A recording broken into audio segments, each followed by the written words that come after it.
de algo que Deus tem colocado no meu coração para esse dia. Segundo, dizer que é sempre um prazer ministrar de alguma maneira a palavra de Deus, como é a nossa proposta hoje, uma aula que será mais ou menos a apresentação de um ensaio. Apesar de você estar já vendo ali o tema, eu vou te falar um pouquinho acerca desse tema. O título é Um Caminho Melhor, e talvez uma análise,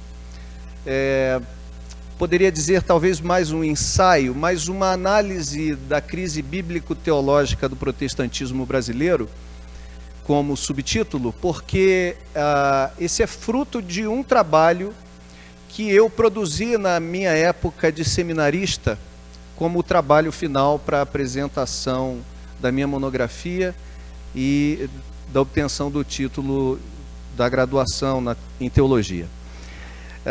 É uma pesquisa que eu tenho feito e uma área que eu gosto, apesar de lecionar no CETAV nas áreas de Antigo e Novo Testamento. Essa também é uma paixão que eu tenho em perceber algumas questões do movimento da Igreja Evangélica Brasileira.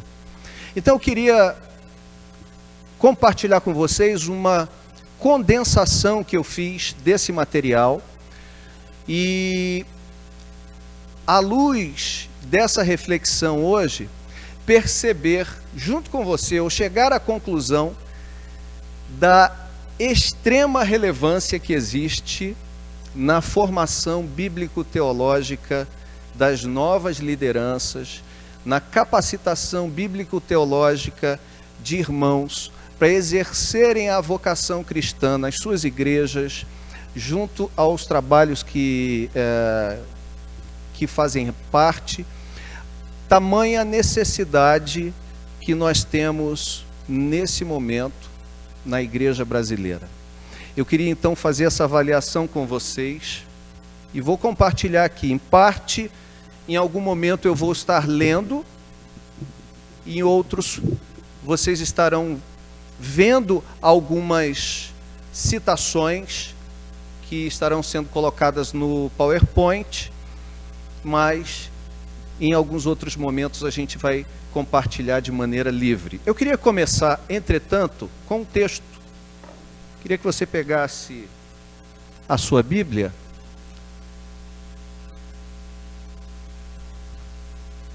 e abrisse em 2 Reis, segundo livro dos Reis, capítulo 2.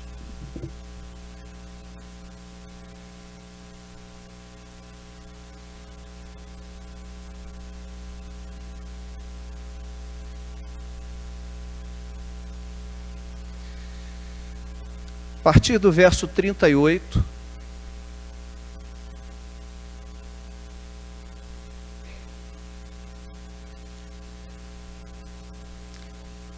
segundo o livro dos Reis, capítulo 4, perdão. Falei 2, né? Mas muitas letras me fazem delirar. 4:38. Diz assim: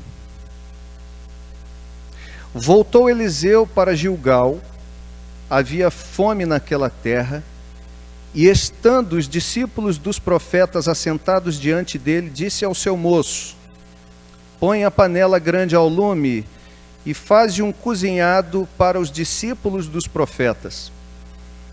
Então saiu um ao campo a apanhar ervas e achou uma trepadeira silvestre, e colhendo dela encheu a sua capa de colossíntidas.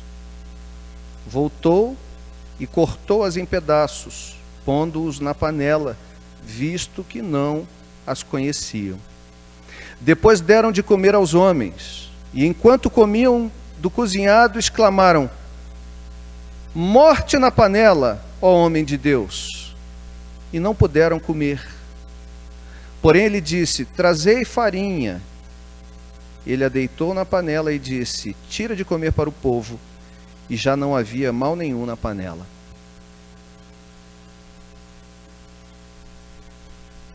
Eu voltarei a esse texto um pouquinho mais adiante.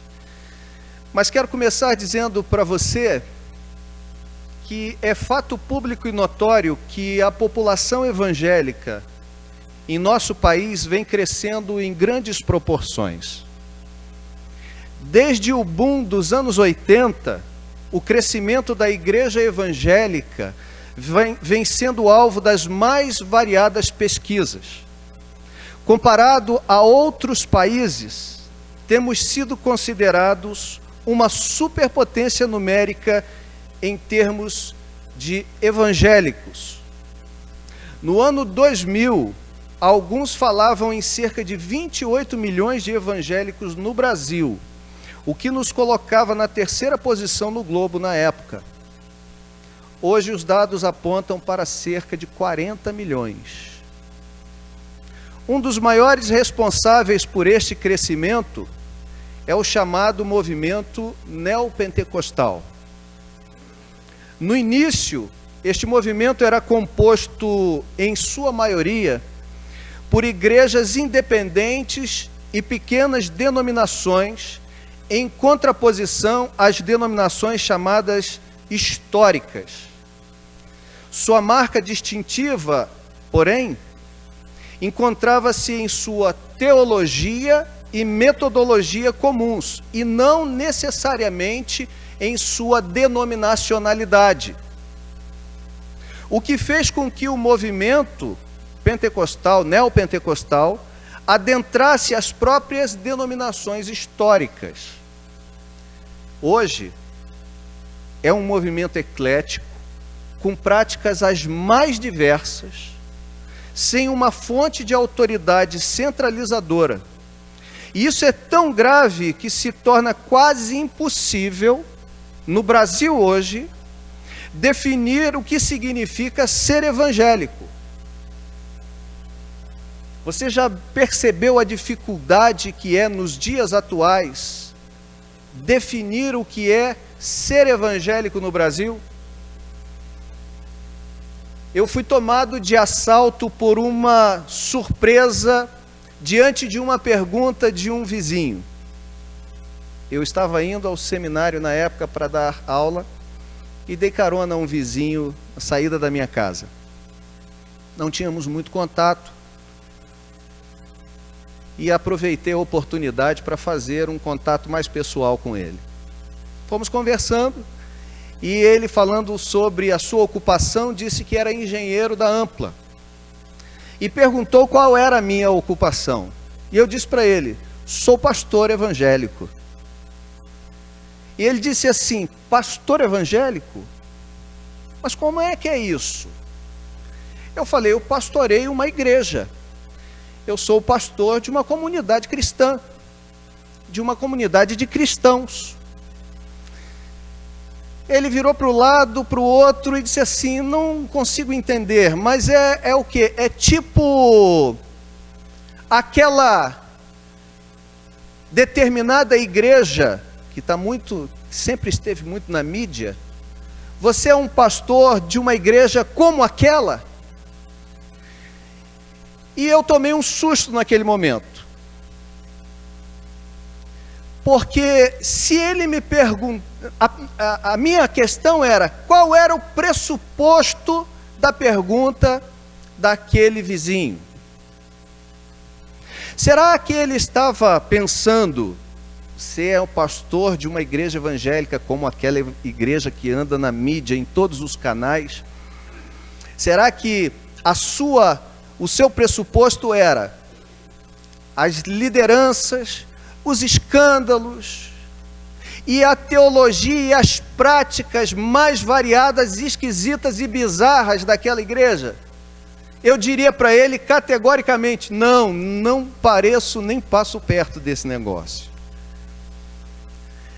Mas também pensei: ou será que o seu pressuposto é aquela senhora que trabalha em sua casa, uma mulher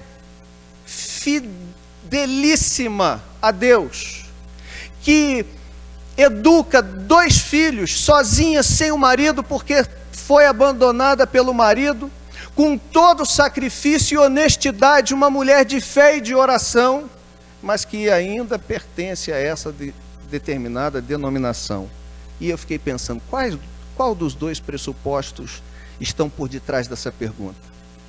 Porque dizer não naquele momento poderia fechar a porta e ele não entender. Ué, mas o pressuposto da sua pergunta é aquela irmã fiel, crente.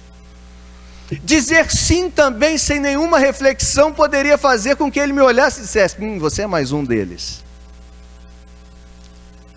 E eu esbarrei na complexidade de dar uma simples resposta. O que é ser evangélico? Hoje, quando alguém nos faz uma pergunta como essa, às vezes é difícil saber se o pressuposto dele é uma igreja histórica, é uma igreja neopentecostal, é uma igreja pentecostal, é uma igreja, ou até nenhuma igreja, mas algo que se diz igreja.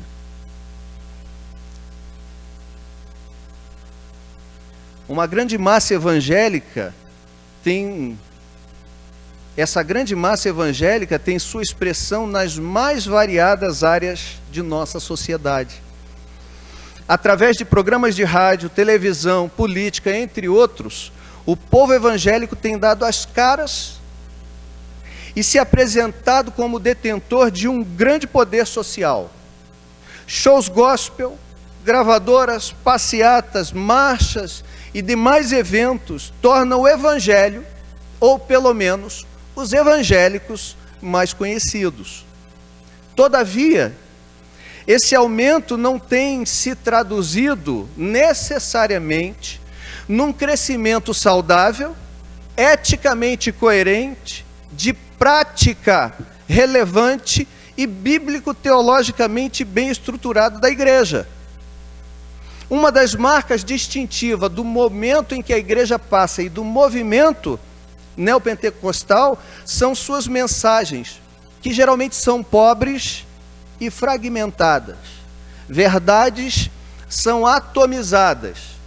E aí nós temos como exemplo disso, por exemplo, a teologia da prosperidade, um corte da teologia onde isso é atomizado, dinamizado de uma maneira tal que toma uma expressão como se toda a teologia fosse apenas prosperidade. Escândalos envolvendo líderes e suas igrejas, o que ao invés de gerar um impacto positivo na sociedade, contribui para uma crítica por parte da mesma. Obviamente, não são problemas que se resumem exclusivamente aos participantes desse movimento, mas grandemente a eles. Nós temos visto na mídia circunstâncias em que o evangelho é caçoado por conta de uma falta de ética, por conta de uma falta de relevância, por conta de uma prática muitas vezes imoral, incoerente com o próprio evangelho. Alguns dizem a partir dessas constatações que, analisando mais profundamente este movimento, perceberemos que o problema reside primariamente no quesito liderança. Mais especificamente sobre 2 possibilidades. A primeira, ética. Ou seja, líderes que utilizam com má fé de seu carisma e de seu poder de manipulação de massas. Esse é um corte. O segundo corte, que é o foco desse trabalho, é aonde eu quero explorar e é aonde nos interessa mais, é a crise bíblico-teológica. Líderes, dessa vez, mal preparados, sem uma boa formação, oriundos de um crescimento rápido e sem controle, que têm encontrado na repetição de seus aprendizados sua prática e doutrina para a igreja. Se a gente pudesse resumir o problema da liderança da igreja em 2 polos, eu diria então que seriam esses 2 polos. O primeiro, o problema ético. a pessoa que conhece, mas usa de má fé. Mas há um outro problema nas lideranças, que são aqueles que têm boa fé, mas não têm conhecimento. Eles desejam servir a Deus de todo o coração, mas eles não foram bem preparados. E aí o que acontece? Eles vão reproduzir aquilo que aprenderam. Aonde eles nasceram, nas comunidades e igrejas em que nasceram, eles vão reproduzir sua prática, eles vão reproduzir sua doutrina, porque para eles aquela é a verdade. Um coração cheio da vontade de servir a Deus, mas, entretanto,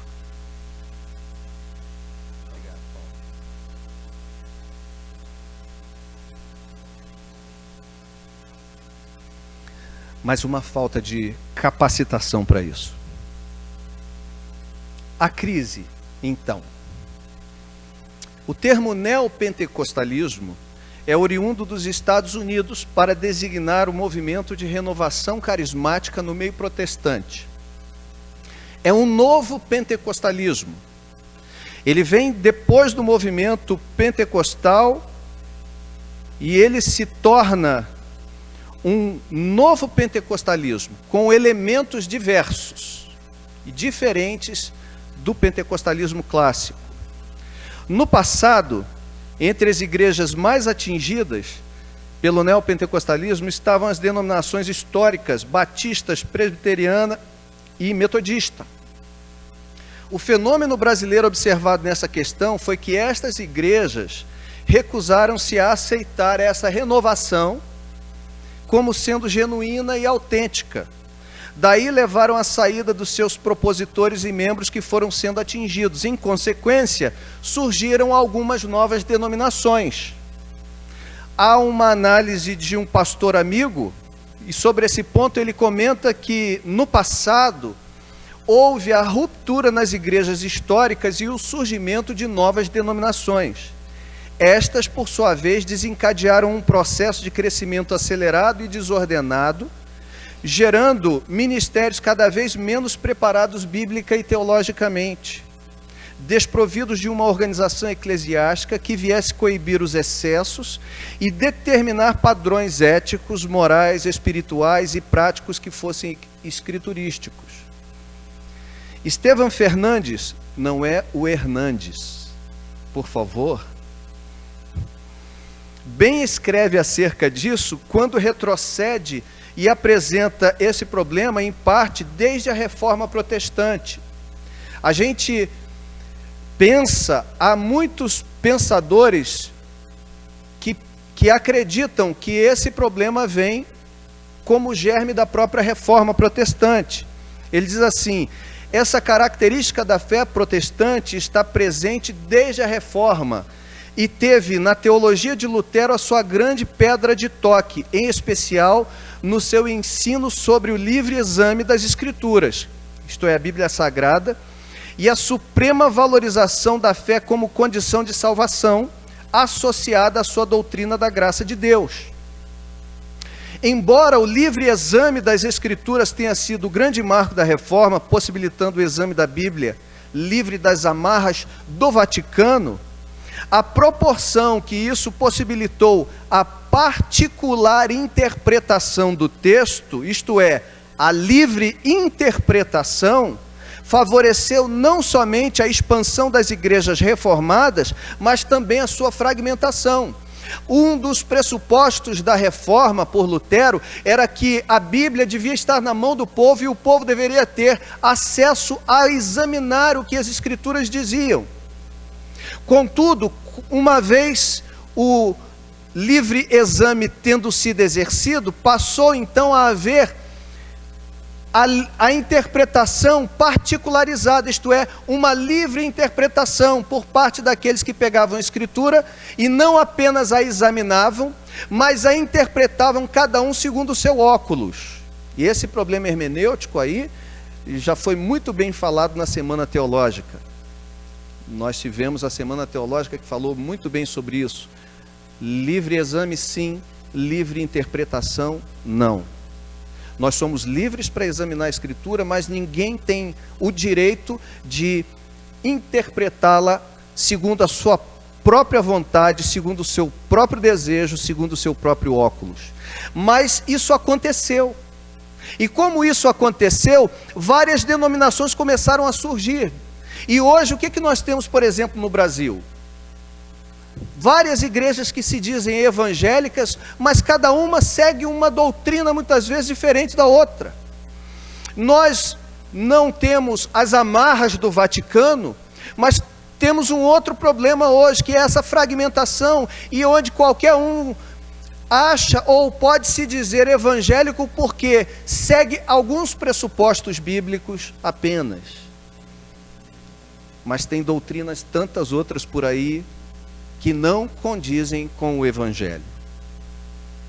A expansão, contudo, se deu em grande parte devido à desilusão, a expansão desse movimento, a desilusão instalada no pós-modernismo. Religioso ou místico, o homem pós-moderno procurava encontrar na realidade metafísica, isso é, além do físico, acima do físico, uma explicação ou um atenuante para as angústias mal respondidas do modernismo. Por este motivo, viríamos observar o grande crescimento de movimentos religiosos, metafísicos e filosóficos, tais como panteísmo, budismo, hinduísmo, seitas esotéricas, nova era, entre outros, que se dão nos dias atuais. O homem pós-moderno acaba por ser um homem que busca a transcendência. E, em certa medida, essa procura pela transcendência tem sido cada vez mais explosiva. Neste contexto, encontramos o povo brasileiro desorientado, necessitado, inclinado ao sincretismo religioso. Lembra de nossos matizes, de nossa matriz étnica.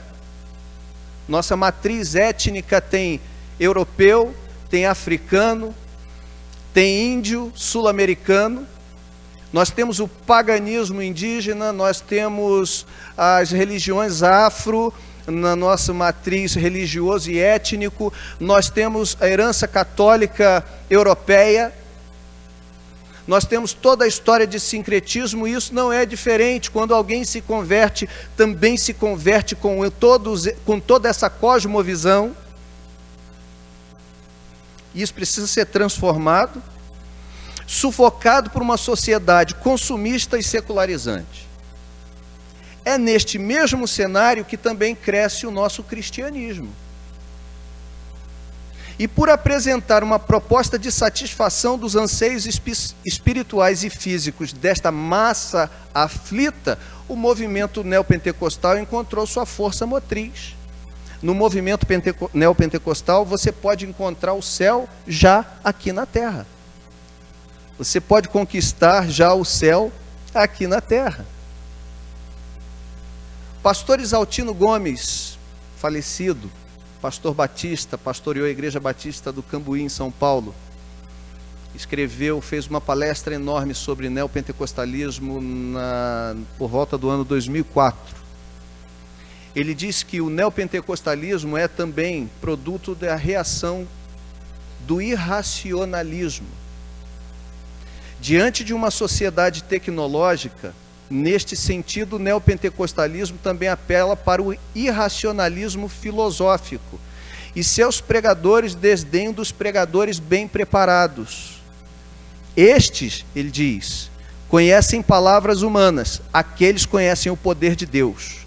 E lá vem outra exegese daquelas de arrepiar: a letra mata e o espírito vivifica. Você já deve ter ouvido isso. Não, irmão, eu sou do poder. Aquele lá gosta de estudar, mas eu sou do poder. Que a letra mata, mas o espírito vivifica. O exegese de arrepiar os cabelos. Um texto completamente divorciado do seu contexto. Mas o movimento neopentecostal não se resume a questões meramente sociológicas. ele encontra o seu maior alicerce na questão teológica propriamente dita. Nessa mesma palestra, o pastor Isaltino adverte dizendo: quer deixar claro, no entanto, que suas raízes do neopentecostalismo não são sociológicas, mas teológicas. Os fundamentos são teológicos e não podem ser reduzidos à questão socioeconômica. Tem gente que poderia dizer assim: ah, não, é isso mesmo, isso acontece em comunidades pobres, comunidades carentes, que não tem recurso, então busca na religião uma fuga da sua realidade. Ele diz: não, de forma nenhuma. Assim fosse, não haveria neopentecostalismo em comunidades ricas e economicamente seguras. E hoje em dia tem para chuchu. Dr. Paulo Romero afirma que sua preocupação, além de não estar focada na questão sociológica, tampouco encontra seu maior alvo na questão ética. Sua preocupação encontra-se na crise teológica. Ao longo de todo o seu ministério, ele esteve aqui na última semana teológica, eu tive o prazer de entrevistá-lo, de fazer a mediação com relação às perguntas do auditório. Ele diz: nunca vi tanta confusão doutrinária no seio do protestantismo em nosso país como vejo hoje.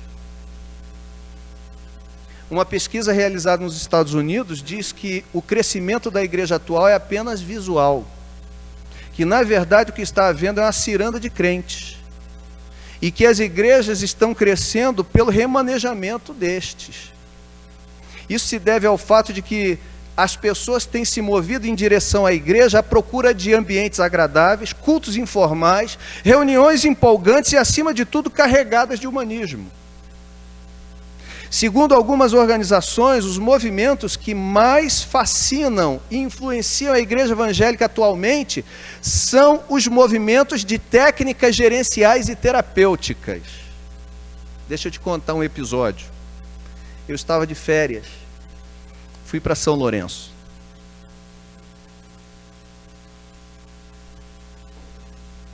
Terrinha boa, pacata, sul de Minas. Era uma terça-feira e eu virei para minha esposa, Alessandra. Minha mãe estava lá conosco, nossos filhos estavam com ela, ficaram com minha mãe. A gente estava desejoso, na época eles eram um pouquinho menores, a gente estava desejoso por participar de um culto. Pensamos: vamos aonde? Procuramos uma igrejinha lá, vamos procurar uma igreja para a gente cultuar a Deus nessa terça-feira. Passamos lá numa praça no centro de São Lourenço, tinha uma igreja presbiteriana. Mas estava lá, terça-feira, culto de estudo. Falei: de férias, sentar para teologia agora não vai dar, né? Estou querendo uma coisa mais livre, a gente adorar a Deus, um culto mais com louvor e tudo mais. Beleza. Andamos mais um pouco e passamos em frente a uma placa de uma comunidade. Falei: vamos ficar aqui. Então vamos. E começou o louvor, estava muito animado, estava muito legal. A gente estava ali louvando a Deus, estava uma bênção. Depois uma palavra meio breve, meio longa. Que a palavra era breve, mas era tanto conteúdo distante da palavra longo. E a gente sentado ali, mas tentando apurar as coisas ali. Vamos depurar esse negócio aqui, vamos pegar uma essência aqui, o que Deus quer, né? O que a gente pode ouvir da palavra de Deus aqui hoje. E fomos assim caminhando, nos esforçando, até que num determinado momento, não muito distante, a pessoa que estava pregando disse assim: mas agora, queridos, que não tinha falado muita coisa com nada não, sabe? Agora nós vamos fazer o seguinte, nós vamos fazer uma técnica. Nós vamos aplicar uma técnica nessa hora. Eu queria que você fechasse os seus olhos, abaixasse sua cabeça. Nós vamos apagar a luz. Eu olhei para o lado, para a cara de Alessandra e falei: um culto de estudo hoje teria caído melhor. Ali nós levantamos e fomos embora. Era apenas uma técnica terapêutica. Ela ia aplicar uma técnica de psicologia. Apenas isso. Neste contexto, a igreja tem pregado a sua renovação e metodologia de crescimento e amadurecimento, baseada nesses princípios e técnicas.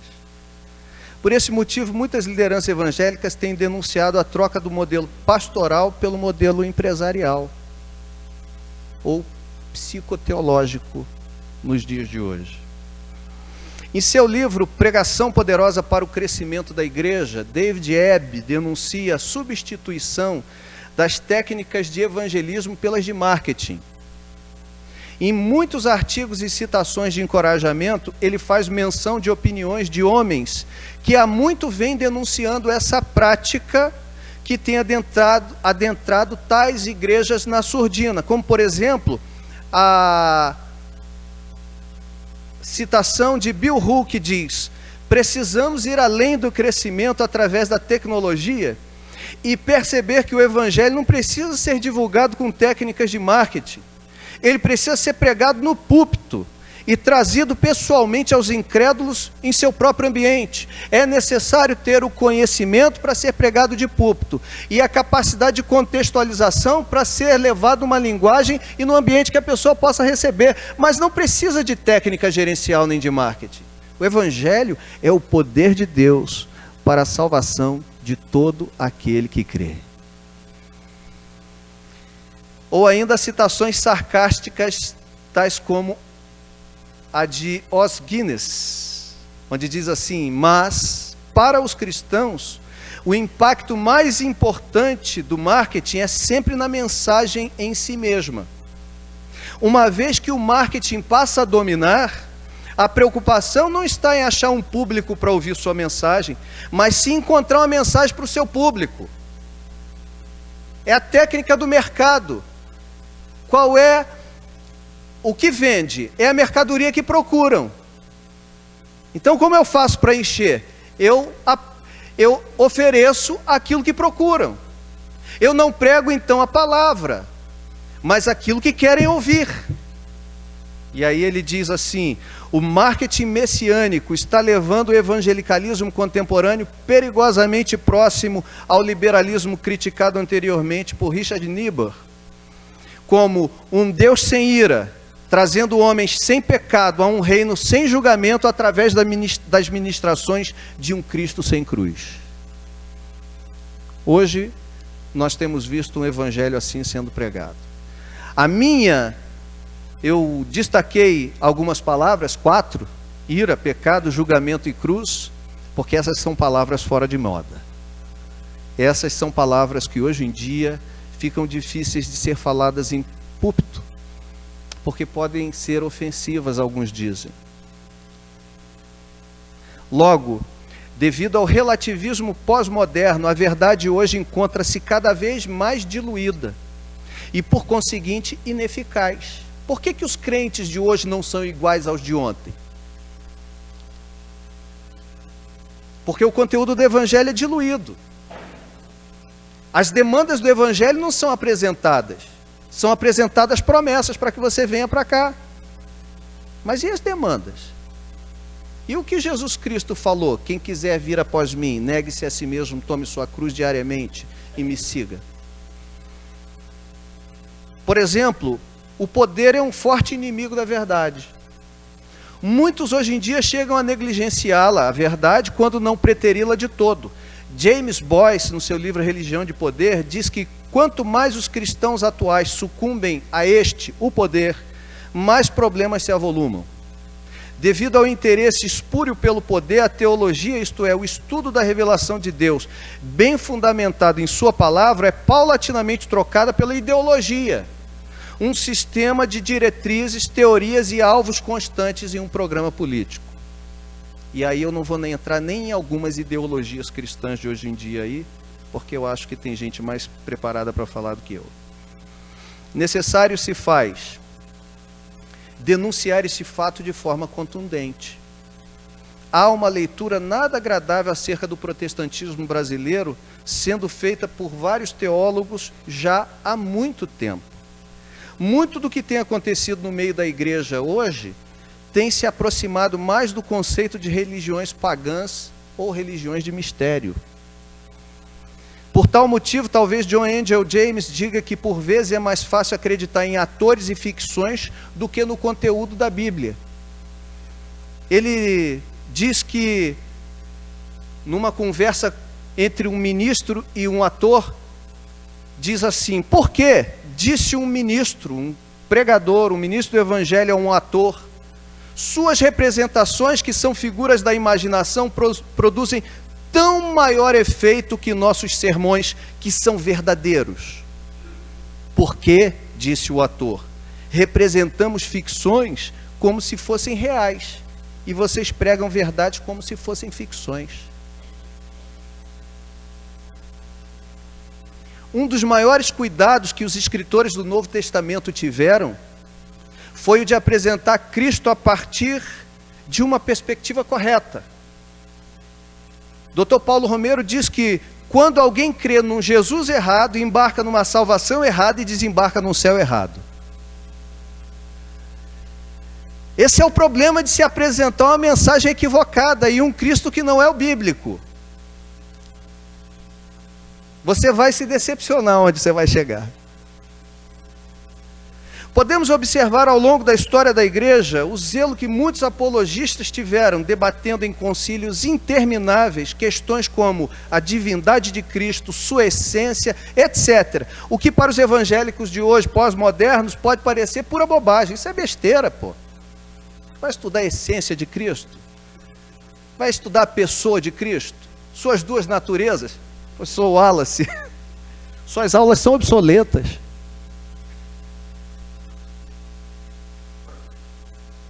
Dr. Ângelo Galhardi Júnior, escrevendo acerca do ensino relevante das Escrituras na Igreja Evangélica Brasileira, acrescenta uma questão importante. Ele diz assim: as palavras ministradas em nome de Deus, quando não são genuínas, mais do que irrelevantes ou dispensáveis, geram muitas vezes frieza, criam resistências, endurecem corações, produzem incredulidade, alimentam dúvidas, suscitam contendas, decepcionam pessoas, arrefecem ânimos, desacreditam a ministração da palavra. O ensino errôneo da palavra de Deus mais escraviza do que liberta. Crentes sinceros e piedosos, zelosos em uma vida de santidade no serviço ao Senhor, podem se tornar excessivamente preocupados, deprimidos ou angustiados quando postos debaixo de julgos e opressões devido a um aprendizado de doutrinas erradas. Talvez seja o caso de alguns de vocês aqui, que já passaram talvez por algum lugar e estejam chegando em outro, onde você possa dizer: graças a Deus, Jesus me libertou e eu não sabia. No artigo 4 episódios e muitas inquietações, escrito há 12 anos atrás pelo pastor Ricardo Gondim, e aqui citando o nome dele, eu não vou entrar no mérito das questões teológicas dele atualmente, quero apenas citar uma leitura que ele fez há 12 anos atrás. Ele escreveu um artigo muito engraçado, para não dizer triste e engraçado, chamado 4 episódios e muitas inquietações. Nesse artigo ele relata um desses 4 episódios, eu vou relatar para vocês. É um evento que ilustra bem essa questão de como pode fazer mal e adoecer uma pessoa, uma teologia errônea. Ele escreveu assim: minha secretária anunciou que o Alexandre Souza já chegara. Os nomes aqui são fictícios, tá? Os fatos são verídicos. Pedi então que ele entrasse em meu escritório, pois queria um aconselhamento pastoral. Aproximou-se cabisbaixo e me encarou apenas de soslaio, embora apertasse minha mão com firmeza. Notei logo sua timidez.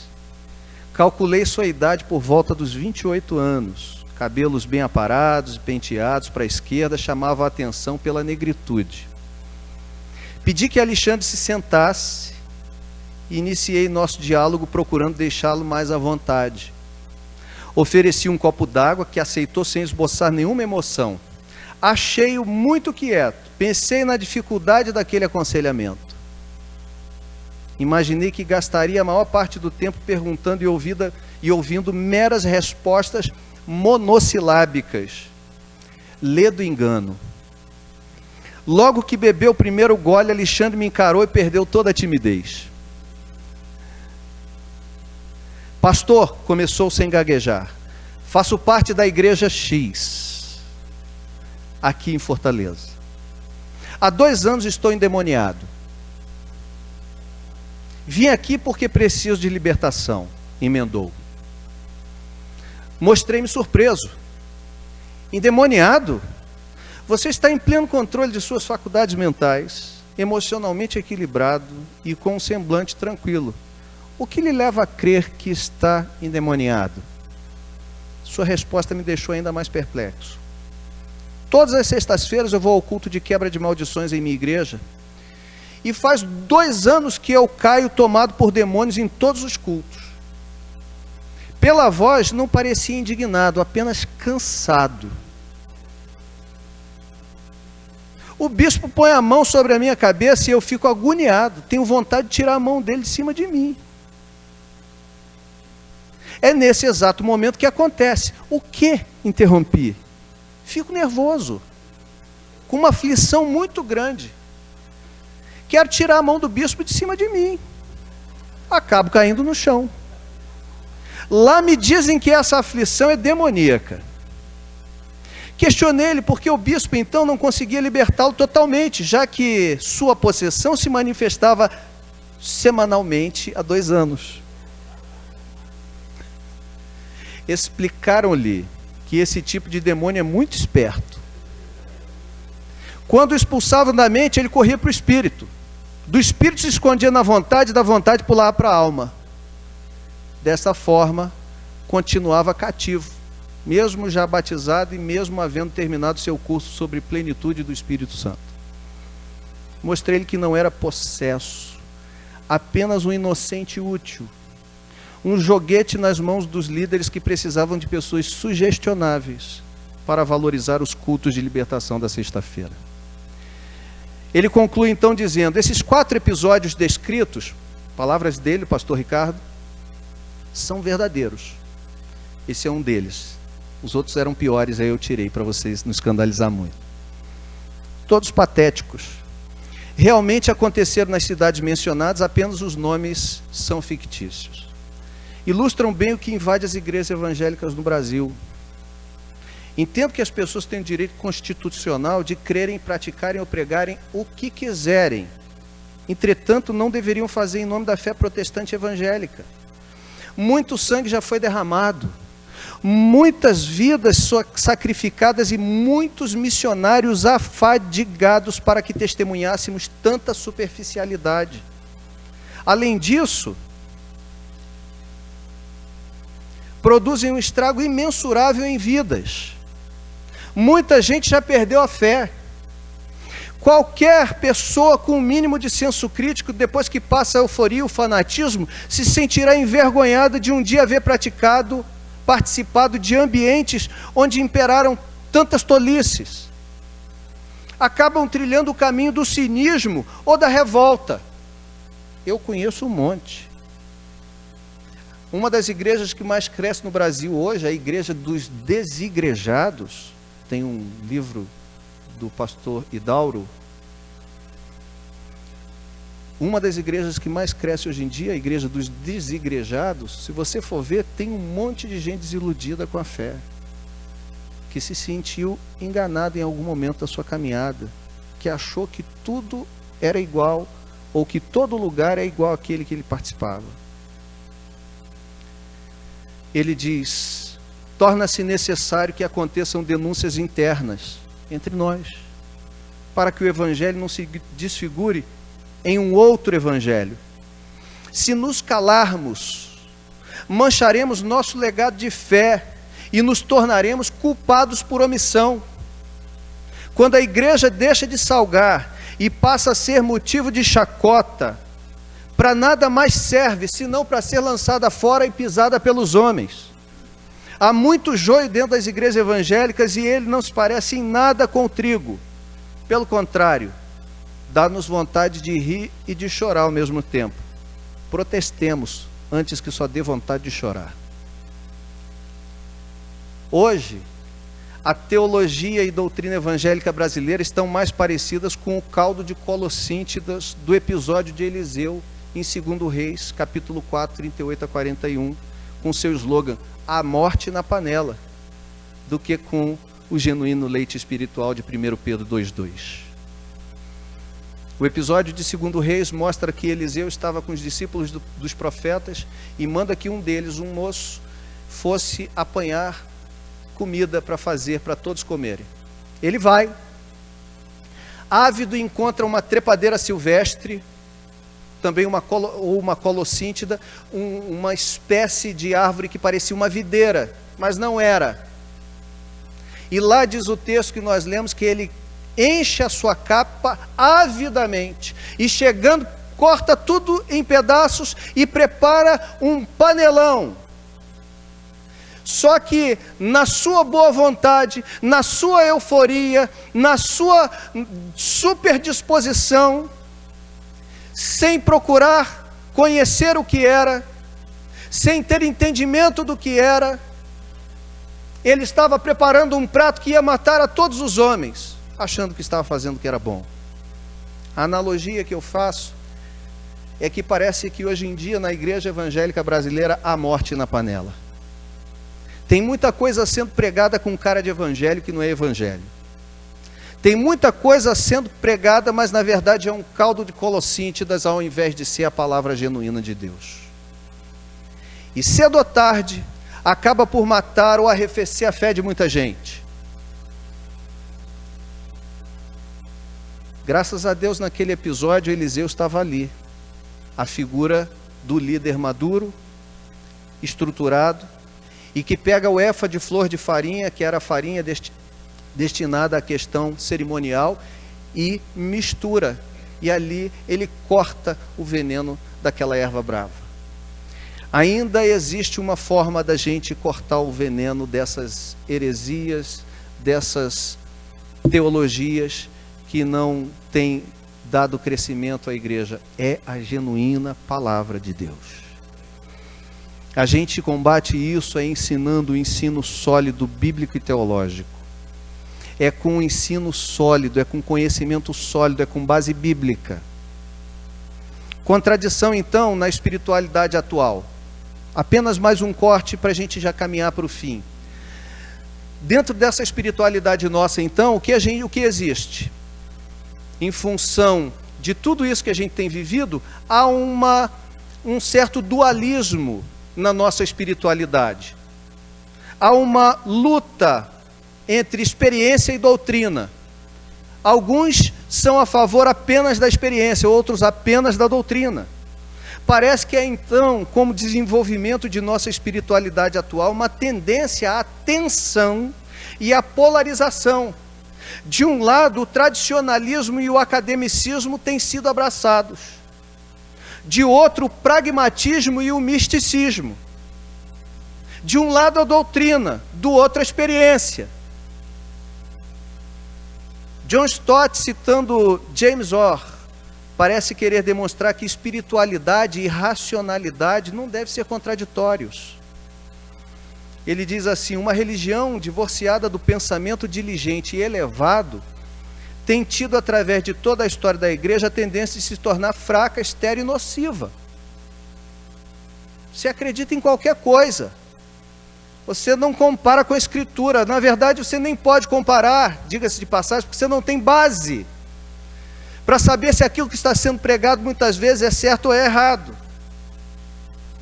O intelecto desprovido de seus direitos, por outro lado, diz ele, é o outro lado da mesma moeda, o intelecto desprovido de seus direitos no âmbito da religião, tem procurado sua satisfação fora e desenvolvido um materialismo sem Deus.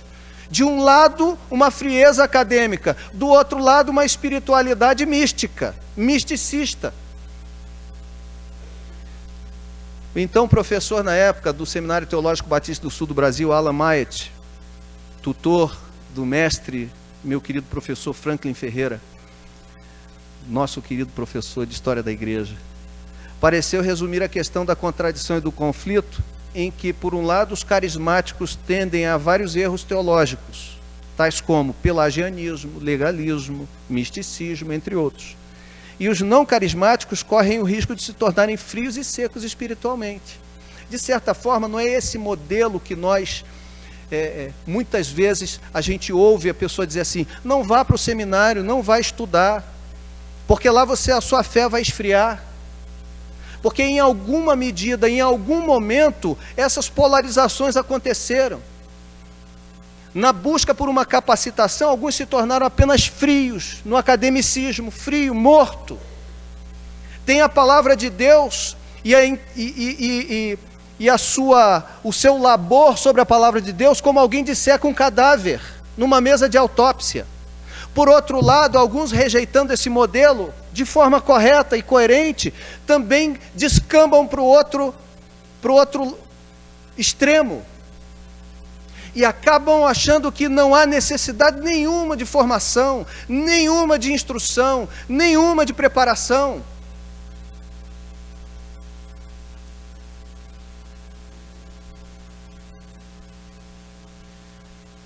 John Stott, escrevendo, sintetiza o drama da seguinte forma: muitos têm zelo sem conhecimento, entusiasmo sem esclarecimento. Em outras palavras, são inteligentes, mas falta-lhes orientação. Dou graças a Deus pelo zelo, que jamais o conhecimento sem zelo tome o lugar do zelo sem conhecimento. O propósito de Deus inclui os dois: o zelo dirigido pelo conhecimento e o conhecimento inflamado pelo zelo. É paixão de um jeito no coração e luz na mente.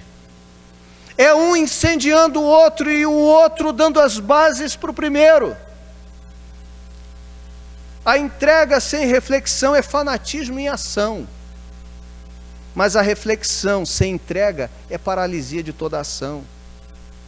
Conhecimento, espiritualidade, poder.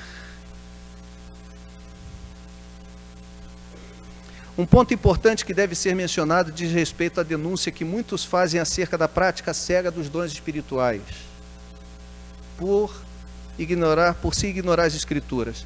Não se deve supor dessa afirmação que os crentes devem ignorar os dons. Conforme as palavras do apóstolo Paulo, escrevendo aos Coríntios, 1 Coríntios capítulo 12, verso 1, ele diz: não quero, irmãos, que ignoreis acerca dos dons espirituais, eles existem, estão aí. Porém, é preciso lembrar que os erros que estavam acontecendo na igreja de Corinto eram devido à supervalorização dos dons em detrimento dos princípios, de uma prática cega sem um conteúdo doutrinário. São Jerônimo, afirmaria alguns anos mais tarde: ignorar as Escrituras é ignorar a Deus. Empreender práticas de ar cristão sem o conhecimento pertinente das Escrituras é se expor a cometer erros, impulsionar práticas antibíblicas e gerar heresias das mais diversas. Caramba, 400, próximo do ano 400 depois de Cristo, quarto século da era cristã, parece que ele escreveu para os dias de hoje. Verdadeiramente a espiritualidade contemporânea tem sido afetada por este problema. Vocês concordam comigo? A dualidade na praxis religiosa do protestantismo brasileiro pode muito bem ser descrita pelas palavras do missionário, pastor e teólogo Ronaldo Lidório. Ronaldo diz assim: no Brasil sofremos pela forma como historicamente não temos conciliado vida piedosa com zelo pela palavra, exercício da fé com convicção teológica, expectativas humanas com critérios escriturísticos. Os extremos são perigosos. Desde os santos e piedosos que negligenciaram as convicções bíblicas, quanto os teologicamente embasados que vivem sem compromisso e intimidade com Deus. Nosso desafio é conciliar a vida cristã, a palavra do Eterno, em nossa vida pessoal. Eu posso ouvir um amém? Lidório parece dizer que é preciso desenvolver uma espiritualidade onde as experiências não sejam abolidas, pois são material importante e essencial na formação espiritual, sem contudo que estas se transformem em diretrizes e regra para esta mesma formação. A diretriz e a regra é escriturística, é a escritura, não a experiência. Uma espiritualidade onde o referencial seja Deus, e o referencial de Deus é a sua palavra, e não o próprio ser, sem que isso tenha necessariamente de desprezar a experiência pessoal. Por isso, a comunidade cristã, ao longo dos séculos, sempre preservou a proposta de que as Escrituras Sagradas são a forma de Deus estabelecer a espiritualidade de seu povo. Os padrões estão na Escritura, os padrões são escriturísticos. Entro então na minha conclusão. Surge-nos uma pergunta, talvez nessa hora. Quem fez essa pergunta e responde é o próprio pastor Exaltino em sua palestra. E eu faria também essa pergunta, eu levantaria também essa pergunta aqui. Então quer dizer que nada presta no neopentecostalismo? Nada presta na igreja que está vigente hoje no Brasil? Porque não faz avaliações positivas. Ele diz assim: respeito em neopentecostais o interesse por realidades espirituais, o desejo de ver o reino de Deus triunfar, o desejo de uma vida vitoriosa. Pessoalmente, respeito obreiros sérios que mostram isso, que não ostentam sinais de riqueza adquiridas às custas do povo, que sejam zelosos por suas vidas e amem a palavra de Deus. Mas adverte: mas desde que a Bíblia é abandonada, revelações adicionais de homens lhe são adicionadas, desde que não há controle nem avaliação da liderança, desde que vida vitoriosa seja dimensionada em ter coisas, saúde, problemas resolvidos, desde que o culto à personalidade se instala, o movimento perde o seu valor. Eu estou falando isso e eu quero fazer uma parte aqui. Estou caminhando realmente para o fim, apenas mais 2 tópicos aqui. Eu estou falando de um lugar que eu me sinto à vontade para falar. Eu não nasci numa igreja histórica. Na verdade, eu nem vim de berço evangélico. E quando nasci numa comunidade cristã. Muitas dessas coisas aqui, muitas outras que fazem parte desse meu trabalho, eu já percebi, presenciei e talvez até tenha praticado. Então, a minha crítica é de um lugar, é de alguém que, tendo zelo, coração em Deus, em algum momento percebeu que algumas coisas não estavam condizentes, não eram razoáveis de serem acreditadas como sendo evangelho. E aí um dia, no ano de 2001, já vivendo essa crise de forma pessoal,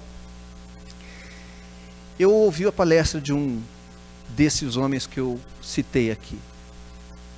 Na verdade, a palestra do Ronaldo Lidório na Escola de Pastores. Quando aquele camarada me chamaram para ir lá naquela palestra, e eu tinha nos meus preconceitos a máxima de que o estudo da teologia arrefece o ânimo, arrefece a espiritualidade, para mim era uma verdade. E um dia eu cheguei lá e ouvi aquele homem, um texto grego na mão, lendo direto do grego e fazendo a interpretação, fazendo a tradução. Missiólogo, teólogo, de uma teologia fabulosa. Quem já ouviu esse homem sabe do que eu estou falando. De um conhecimento invejável. Falando das suas experiências na África, como plantador de igreja, lendo um texto grego e fazendo a tradução direto, direta. Quando aquele camarada terminou de falar, fez uma oração simples, eu comecei a chorar. O detalhe é que ele estava sentado na minha frente, no início da palestra, e quem começou a fazer o louvor diz assim: vira para o irmão que está ao seu lado aí, ou tem alguém atrás de você, fala com ele. E ele estava assim, de tênis, bermuda, calça jeans, tênis, uma camisa de malha, e aquele irmãozinho virou para trás, falou comigo, e eu ainda falei assim, ainda pensei comigo mesmo, e esse irmãozinho sentou sozinho ali no lugar dos pastores. O que está fazendo ali? A lambada veio depois, quando ele foi convidado para ir à frente falar. E aí, ele termina de falar, faz a sua oração, e eu choro igual criança. E saí daquele lugar dizendo assim: meu Deus, se tem condição de chegar alguma coisa, se tem condição de eu tocar a orla das vestes desse camarada, ou desatar a sandália dos seus pés, eu vou querer caminhar para isso. Deus quebrou ali o meu preconceito. Eu fiz o curso. Portanto, eu acho que em algum momento, algumas vezes, há uma crítica desmedida, porque há uma crítica ao movimento, mas sem o amor. Pessoas que não conhecem. Quanta gente zelosa está ali dentro. Quanta gente está com o coração ardendo por servir melhor a Deus, mas não tem ferramenta correta. Não está preparado, mas tem um desejo enorme. Por isso eu termino dizendo que se temos, como disse o Exaltino, que se boas diretrizes forem tomadas, isso será uma bênção para eles, os neopentecostais, para nós e para o mundo. Mas caso isso não aconteça, denuncia um futuro problemático, com o surgimento de milhares de cristãos e de centenas de igrejas que nada sabem sobre Cristo, nada pregam sobre Cristo e nada ouvem sobre Cristo. Portanto, devido ao fato dessa mesma igreja ser a que mais cresce em todo o nosso país nas últimas décadas, trazendo consigo fatores benéficos e em outro tanto prejudiciais, é que iniciativas na direção de prover capacitação bíblico-teológica séria, relevante, ética e ortodoxa para as novas lideranças são tão bem-vindas. Esta nossa proposta de espiritualidade tem de vir acompanhada de um equilíbrio entre doutrina e experiência, respeitando seus valores e suas funções. A experiência tem o seu valor incontestável como parte da vida cristã, mas é a doutrina da Escritura que serve, que deve servir como base dessa mesma espiritualidade. A razão não pode suprimir as emoções, tampouco as emoções tomarem o lugar da razão. A prática e o conhecimento precisam andar de mãos dadas.